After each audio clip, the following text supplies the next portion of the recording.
Good evening everybody, and welcome to a special video. We're going to celebrate Victory in Europe Day, or VE Day, being the 8th of May. It's the liberation of Europe, and we're going to analyse the amazing film Downfall, and its explanation of the last 10 days of the war, not just the last 10 days of Hitler's life, but the actual end of the war. Look at Hitler's time in power, and why he chose to die in the bunker, and leave his people to die, despite talking about them as if they were his family during his life. Before we dive into the film itself, I want to give some context to Hitler as an individual and what we can learn from the Nazis' rise and how we can prevent people trying to follow in his goose steps recently happening by authoritarian regimes that are hostile towards the media, who won't bow down to themselves, and attacking the judiciary, and any sort of naysayers will be just dismissed out of hand. We need to tackle this in modern day as well as back then and learn the lessons of history. So let's go through some of the details. So in specifics, I really want to pick this up from the beer putsch that Hitler attempted in 1923, when Hitler was able to call upon the support of people like General Ludendorff, one of the World War II generals, beside General Hindenburg, who's obviously the person that allows Hitler to get into power further down as President Hindenburg, to advocate for the overthrow of the democratic Weimar government and trying to lead a violent revolution at the time. What led him to this place? Well, Hitler had a few things in his life that came to make a huge part of his design, of his ideology and mentality. So he lost his mother when he was young and had a very abusive father and left home. Now, part of this played into the fact that Hitler's mother was diagnosed and to death underneath a Jewish doctor. How much that actually plays in towards his future anti-Semitism is a bit hard to judge. But he wanted to go and live out his dream of being an artist because Hitler was all about dreams, and his mum was very supportive in that regard of it. So he tried to make a living after famously failing to get into the Vienna School of Art, but failed. He ended up living in hostels and doss houses and barely surviving. And it was whilst he was here in Vienna that he picks up the violent anti-Semitic ideology of the city at the time.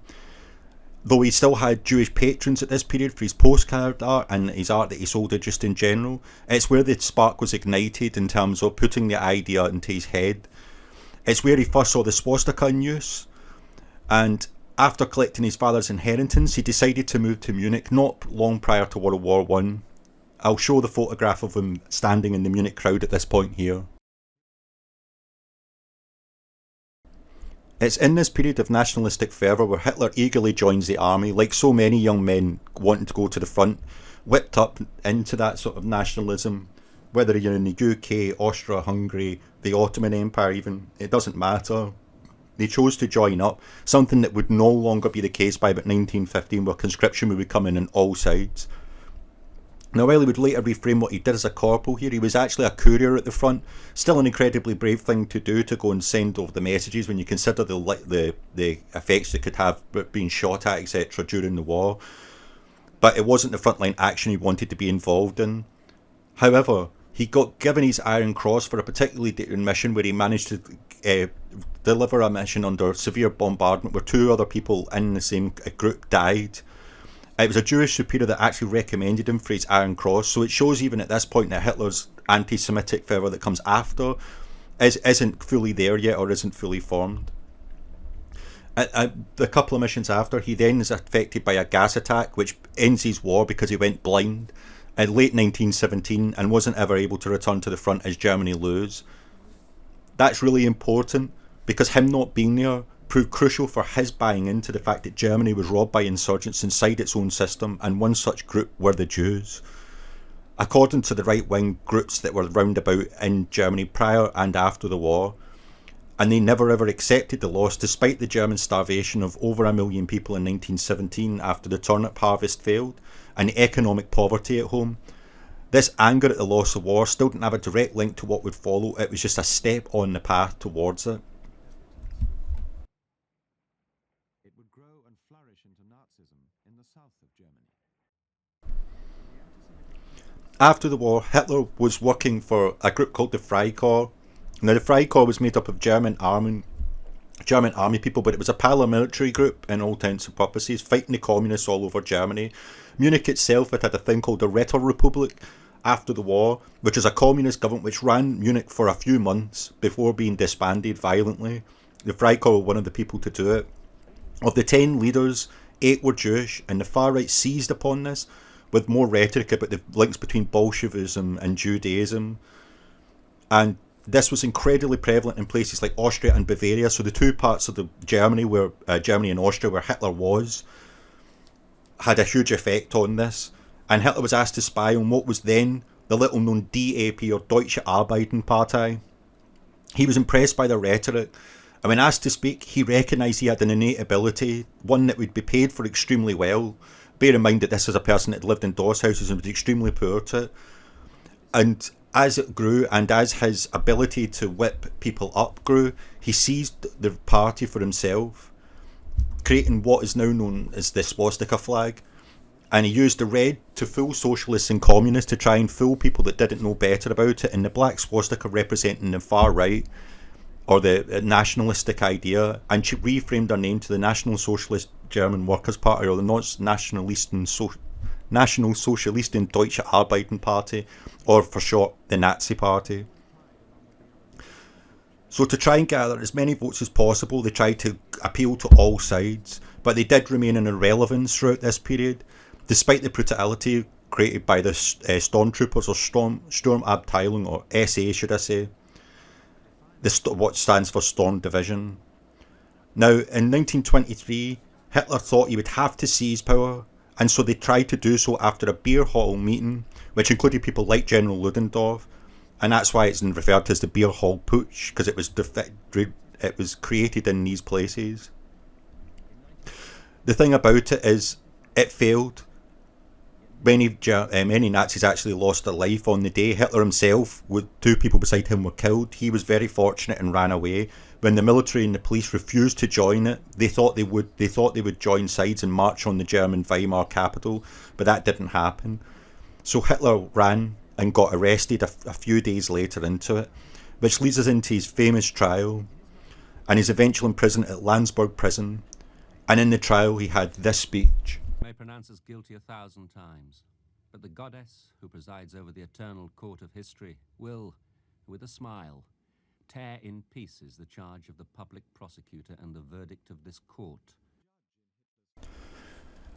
This is a speech that's went down in history as Hitler's incredibly brave ideas and stance. The thing is, he was emboldened to make so about divine providence and all these parts for it, because he knew something many in the court didn't know, that the judge, Georg Neidhardt, had already given him a softer sentence just 6 months before for committing crimes done under the SA banner, so he knew the court would be lenient. But the speech garnered him more attention, and it's in his prison time that he writes Mein Kampf, his quite frankly ludicrous manifesto into his own ideology. I also like the fact that on the Annihilation mix of Frankie Goes to Hollywood, 2 Tribes Go to War, that they actually get Ronald Reagan, or Chris Barry, as I found out, Arnold Rimmer, to read the statement from that beer putsch trial as in talking about the Christian overtake of society, something that Frank Zappa also has a statement about, which I'll link in the description below. After his release in 1928, the Nazis ran in the election, and for a vote share of just 2.8%, still a complete irrelevance politically, but fortune would change for him, further strengthening his belief that he was a messianic being for the German people and created by providence and divinity. This was the Wall Street crash in 1929. It ruined economies all around the world, but Germany was the worst affected, as they had mortgaged large American loans to pay off the reparations owed to the war for France and the UK, something that the Americans had argued against and therefore had allowed the Germans to borrow money from them. And so hyperinflation absolutely destroyed the German economy as they recalled these loans. And in this period of people struggling to survive, they looked towards the extremes, with both communist and far-right parties gaining. But the Nazis went in 1930 to 25% of the vote. A lot of this on the back of Hitler's flight over Germany just prior to this, where he challenged President Hindenburg, and Goebbels created the idea that Hitler would fly all over Germany to go and see people in small villages and small towns. It's a very revolutionary idea, and one of the reasons that they were forward thinking. But in 1932, 1933, just as the German economy was recovering and the Nazis had just stopped being able to fight the elections and dropped in vote and going bankrupt at the same time, He was handed power purely by chance, really, offered at first by General Schleicher to be vice president to von Pappen's government, and when he refused to do that and they deposed von Papen by walking out, he then was offered the position of being chancellor by von Papen himself, who obviously crowed at the time, "We have hired him." Terrible, terrible words to look back on. And this is something that is getting reflected back into politics now all over the world. As people feel poor and more disenfranchised, they start to look to extremes for answers rather than looking towards the political establishment, because they feel like establishment has failed them, rightly or wrongly. It doesn't matter. You still need to make a stand at the part of it, and that's something we're struggling to see now. And so for a man who'd always believed that they would need to seize power, it was another sign it was meant to happen. I won't go over the entirety of the Nazis' time, but rather highlight things of Hitler as an individual. As well, a movie was made about Klaus von Stauffenberg's attempt, Valkyrie, an attempt on Hitler's life. He actually had two other ones, three I think, if I actually include another, but I'm not going to include that because I don't have the details to hand. But basically, after one, he banned the trade unions in 1934, and it was a local carpenter, angry at what he'd done, put a bomb into a pillar. And Hitler was incredibly fortunate to survive the bomb that went off. He just happened to be slightly out of place in another time, and in 1938, although that was stopped a little bit earlier. Hitler still was fortunate to survive such a thing, but they caught it just before somebody went to throw the grenade at him. Every time he survived, it could just strengthened his idea that he was destined to do this. The same with victory in France. A low-level officer suggested going through the Ardennes to Guderian's blitzkrieg plan that had already been written in 1935. And Hitler said it was his own idea, when angered by the generals later on in the war, something that's reflected in the film and I'll show up here. And every success was always his, while every failure was somebody else's. You see again, in the modern day, there's many parallels to exactly that idea.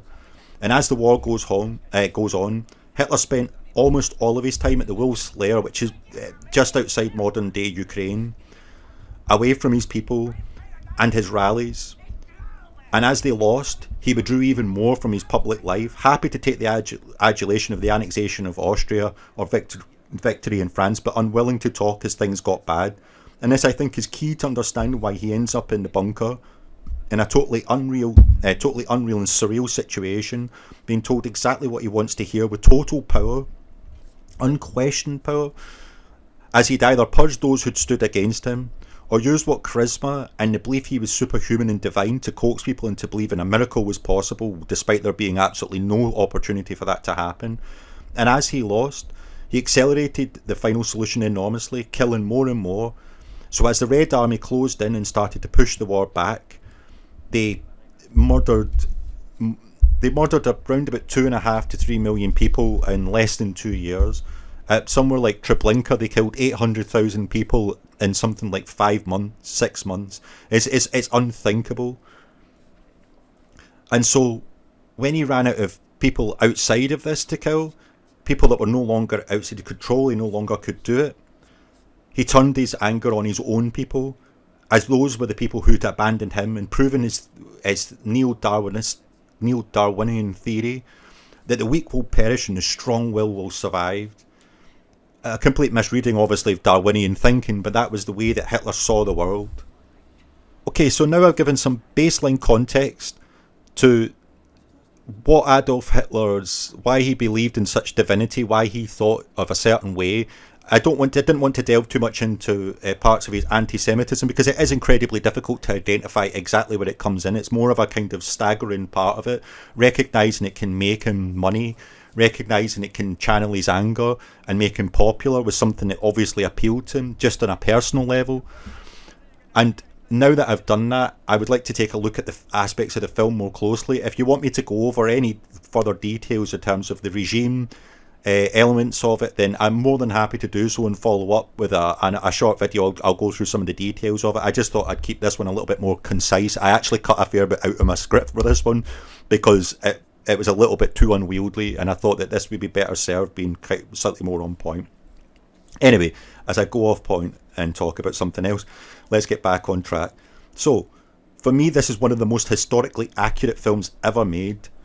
It's incredibly good. It's taken from two books, Inside the Hitler's Bunker by the historian Joachim Fest, and Until the Final Hour by Traul Junge, who was one of Hitler's personal secretaries from 1942, and she's given many interviews over the years. I shall play some from The World at War here, and I might include a little bit from Downfall's own background as well, just to explain some of the details and let you hear it from her own voice. Ding bös sein muss oder dass ich ihm nicht verzeihen kann, dass es die Schrecken, dieses Monster nicht rechtzeitig erkannt hat, dass es nicht durchschaut hat, in was es da hineingeraten ist und vor allem, dass ich so unüberlegt ja gesagt habe. Ich war ja keine begeisterte Nationalsozialistin. Ich hätte ja, als ich dann nach Berlin kam, sagen können, nein, ich will da nicht mitmachen und ich will auch nicht ins Führerhauptquartier geschickt werden. Ich habe es aber nicht gemacht, aber da war die Neugier so groß und irgendwie habe ich das auch nicht so, ich habe ja nicht gedacht, dass mich das Schicksal so vorantreibt, an eine Stelle, die ich überhaupt nicht angestrebt habe. Und trotzdem, es fällt mir schwer, mir das zu verzeihen. So the film itself starts from Hitler's birthday, which is the 20th of April, and at this party, the last remnants of the Nazi hierarchy all come, despite most of them very much wishing not to risk themselves to come here. There's a brilliant part called The Nazi Rise to Power on BBC iPlayer. I highly suggest watching it. It's a four series sort of thing. It's incredible. It goes into such brilliant detail about all of this if you want to learn a little bit more. Many had tried to convince Hitler to leave, including Himmler, Speer. Göring so much didn't really care. He was too drug-addled at this point to care about anything. But he refused. He was unwilling to go on because he was struggling physically and mentally, taking roughly 28 injections a day from Dr. Morell, including speedball of cocaine and morphine, is one of the things described in Norman Ohler's book and Professor Ian Kershaw's fantastic double biography on Hitler himself, covering the entirety of his life. So what he kept doing and kept saying in the film, and this is exactly like real life, is that they would be saved by Providence. He believed that there was army units that would come in to save him, in reality that didn't exist. They would push the horde back, just as Frederick the Great had done when it seemed like they were going to lose to Russia. And if you see in the film here, I'll put in the background the frame of the portrait hanging in his office, which is what he had. We then are introduced to Peter Franz, one of the children, is receiving an Iron Cross in Hitler's last public appearance. Obviously, again, from the photograph, this is a real thing that actually happened. And from here, what we see is Hitler living in a fantasy. As Junge says, it's like a dream, but in reality, it's a nightmare, with people finally questioning Hitler, and the betrayal of both Göring, which didn't affect him so much because he was always done, but Himmler, his most loyal adjutant, reaching out to the West. That broke him, and once he'd lost that loyal assistant, he knew things were over. From here, he wants the entirety of Germany to suffer. He's already told Speer months before this to destroy all of Germany earlier in the film, and repeats this at the end. Although there's an amazing bit of detail in this which I'd like to draw your attention to. So when we're first introduced to Speer, we see him do what he did with Hitler most of all, which is building the models. Hitler talking about how many hours have we spent in these models, and you'll see him clearly in his brown Nazi uniform. But yet when he comes out to tell Hitler that he's not carried out his order and the destruction of everything in the country's infrastructure to send it back to the medieval age, he is dressed in a suit. And this is a real thing that happened because Speer, being the armaments minister, knew they were losing, and he wanted to save his own neck. And he needed something to show the Allies that he disobeyed Hitler with a little bit of paperwork. And also he knew there was a lot less with his actual name on it to prove what he'd directly done, because he'd been very clever over the last number of months when he was committing his own crimes, and recognised his opportunity not to be punished for the crimes of the regime and dress as a civilian to say, hey, I was just an architect.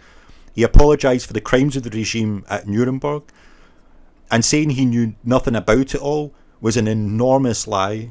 He had personally worked at least 120,000 people to death in his factories towards the end of the war, and was one of Hitler's closest confidants, to the point where when he tried to distance himself at the Nuremberg trials, Göring visibly laughs at the preposterous claim, knowing exactly what Speer had done.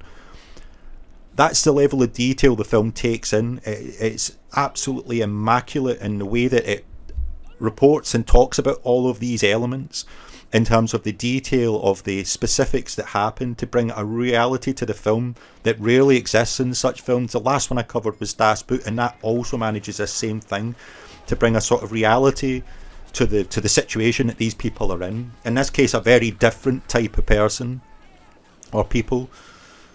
And it shows just how much they studied to go through the real life counterparts, how much attention was spent on everything that they did in it. It's something that I found extremely good watching it again, having a little bit more knowledge from when I first saw this film in 2005 myself these days. And I also want to particularly look at Bruno Ganz. I've got an extra and a DVD to let him describe in his own words first what he was aiming for in his portrayal of Hitler here. So ein Ding, das ist einmal im Leben. Ich meine, es ist gar nicht einfach etwas so Merkwürdiges wie Hitler zu spielen, weil sonst denke ich, wenn das zu einem kommt, dann eher wird eine Parodie verlangt oder so etwas. Aber das wirklich so zentral und realistisch. Und da habe ich einfach ganz simpel wie ein Schauspieler ehrgeizig reagiert und gedacht, ja klar, das mache ich. Natürlich, da muss man über bestimmte moralische Skrupel und so Sachen springen und sagen, also. Aber das, ich weiß nicht, entweder man traut sich das zu, dass man autonom genug ist und halt auch einen Massenmörder spielt, weil auch das, um das banal zu sagen, halt ein Mensch ist. Actually makes what he does even more reprehensible, because he knew what he was doing was absolutely terrible. He could have some humanity for people he liked and cared about, but his hatred for groups transcended his own humanity, which only a few people actually got to see. So one such group were the Goebbels family, and that was why they decided to kill their own children, so as not to live in a world without National Socialism. To understand, Hitler had personally saved their marriage more than once from Goebbels' domestic abuse and adultery, which he'd done.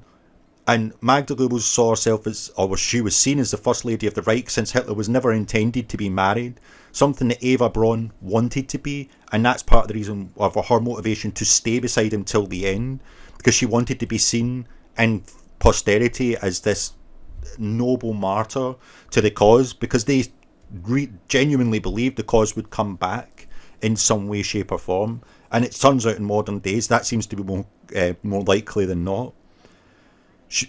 Eva Braun herself was locked in a gilded cage her entire time with Hitler, just as he'd done with his niece Gaily Robel. And that was in the 1930s, where he was romantically involved with her. It was his sister's daughter. He moved her away from his sister to Germany and made sure that our house, after she committed suicide in Hitler's own private property, after Hitler had scolded her for having an affair with his driver, he insisted that her room was never touched by his sister, who absolutely despised Hitler by this point, especially after what he'd done with the family since he'd left back in those days, back in the early 1900s. And so she stayed because it was all she knew. And the film also shows how many people chose to end their lives when Hitler died. It's incredible to think, but they felt unable to manage without the leader, and that there was zero point in going on. So many ordinary Germans committed suicides, and tens to hundreds of thousands of people killed themselves, scared of what the Russians would do after decades of propaganda against the Asiatic hordes. Some of them went, and it's a terrible story of people being dragged into the water, mothers taking their children and drowning themselves in the river as the Russians are coming towards them. And as the film shows as well, the crimes against people in Germany exponentially rose as the Nazis lost territory and lost the ability to punish anybody else. Anybody that wouldn't take the Führer's ultimate destruction was killed by people favourable to Hitler, or people that were in favour of Hitler being around. So far that they killed people even after he died. And this brings me on to another thing I would like to tackle while talking about such a brilliant film. There is no doubt that Adolf Hitler shot himself and killed himself on the 30th. He was burned in the Reich Chancery. Despite any ridiculous conspiracy theory about him escaping, he didn't want to believe. He believed absolute destruction was the only answer and didn't want to be questioned and put on a trial to answer for the crimes that he knew he'd committed. He knew what was coming for him if he'd stayed around. They found not only his jawbone, but many witnesses were there to explain what happened, and they had no reason to fabricate anything, especially when individually questioned. They all have the same explanation in great detail of what happened when in the bunker. This film is a great retort to any such ideas. It shows the level of detail taken and explained how it corroborates later trial testimony at Nuremberg to make sure the perpetrators pay for their horrific, unimaginable crimes to humanity. And bringing it to life on the screen, it serves as a piece of history to document this event and to remind everyone that even people who seem human in public and seem to share the same sensitivities as ourselves can commit such atrocious crimes, and why we should always be wary of those attacking the law, attacking people trying to tell the truth, or creating just large groups of enemies or dangers to the state instead of recognising their humanity and trying best to aid them, no matter what that facilitates itself as. I never ever want to see this repeated, but some lessons have clearly not been learnt from this period, so let's remind people of our own humanity and consider what we do, not just what we say when it comes to other people. And now to end this video, I want to celebrate the end of the war. Today, 80 years ago, for Victory in Europe Day, tomorrow will be celebrated in Russia, the country that fought the hardest and that lost the most to actually make it happen. Something which Donald Trump just very recently, as I finished this script, and literally the day I did it, the news came out that he decided that Victory, or VE Day, no longer needs to be that. It's Victory Day in World War II, Veterans Day is Victory Day in World War I, eradicating the Nagasaki bomb and basically trying to downplay Europe's enormous role in fighting the Nazis. The reality of things are, to remind somebody like Donald Trump, is that Germany declared war on America, not the other way round. The American Senate was tied on whether to declare war. Roosevelt was saved an absolute nonsense of having to go through and trying to get people to be on side to intervene in another European war as they argued for against it. Bear in mind that Roosevelt ran his election campaign just prior to the Second World War on being not intervening in European politics or another European war. So the American politics didn't make it very clear. Japan they were happy to vote for, but they didn't vote for it in Europe. And thankfully Hitler did the opposite way around to save us that from all. Not to downplay the enormity of the American industrial might and how much effect that had on winning the war. But it's the Russians that sacrificed 25 million soldiers and civilians to gain the ground that won it. Another thing I'd like to add is that the person that placed the flag on top of the Reichstag was a female major, because in the Russian army both men and women fought. I've got a particularly brilliant story about the Russian tank woman, the woman who lost her husband and fought a tank, but I'm going to save that for a little when I'm going to cover some more of the kind of stranger stories from the war. Now, I'm also considering covering the relationship between Nazi billionaires after I finish the plutonium files, which I'm working on for next month. I've had it on in the background. I've just been a little bit distracted by a few things in my private life, etc. So I do apologise, but I am working on the second part of that. And I was absolutely overwhelmed by the response to Das Boot. It was really satisfying to me that people enjoyed that so much. And as a creator, I can't say thank you enough. It really helped me a lot to focus on what I might want to do in the future.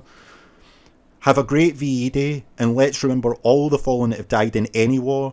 As I pointed out about the Kriegsmarine, the people that went to war weren't necessarily one side or the other or chose, they were just people that were sent to die.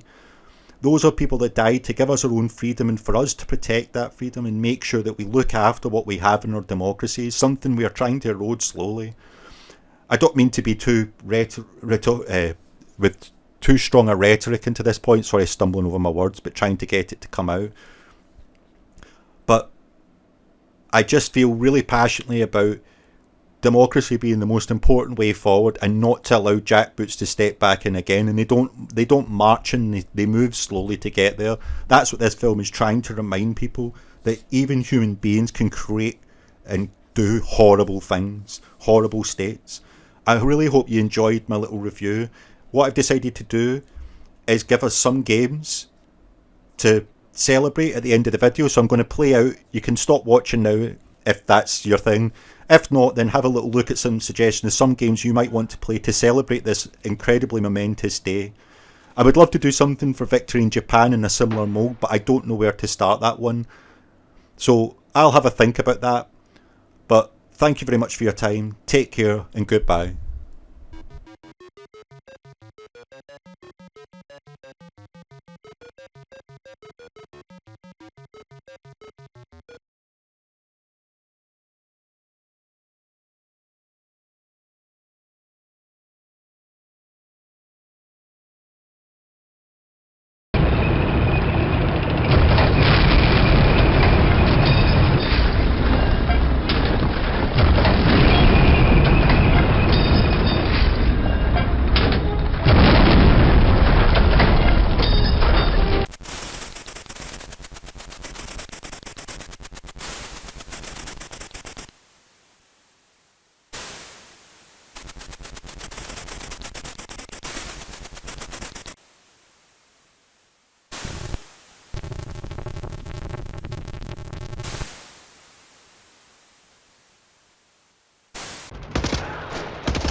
Left raised, get going.